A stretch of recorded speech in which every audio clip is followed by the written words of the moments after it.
Hello guys, welcome back to real அக்மோலாக். இன்றைக்கி நம்ம வீடியோ எல்லாம் பார்க்க போகிறோன்னா, இன்றைக்கி நான் ஸ்கூல் போயிட்டு வீட்டுக்கு வந்தேன். வீட்டுக்கு வந்தப்போ என்னோடய 11th சயின்ஸ் புக் எடுத்து பார்த்தேன்.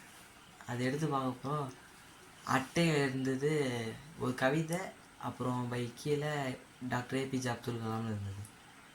நானும் என்னடா ஏதாவது கவிதை இருக்கும் சும்மா அப்படின்ட்டு சரி படித்து பார்ப்போமே என்ன தான் இருக்குன்னு அப்படின்னு படித்து பார்த்தா அந்த கவிதையில் சொல்கிறாரு doctor APJ Abdul Kalam sir, நீ தூங்கும்போது வருவது கனவல்ல, உன்னை தூங்க விடாமல் விழிப்பது தான் கனவு அப்படின்றது.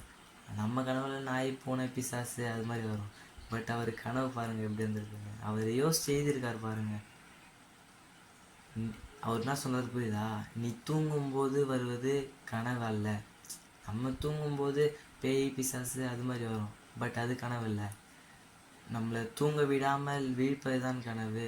வேலைக்கு போகணும், நிறைய காசு சம்பாதிக்கணும், லைக் தட் அது மாதிரிலாம் நினைக்கிறோம்ல, அதுதான் கனவுன்றது.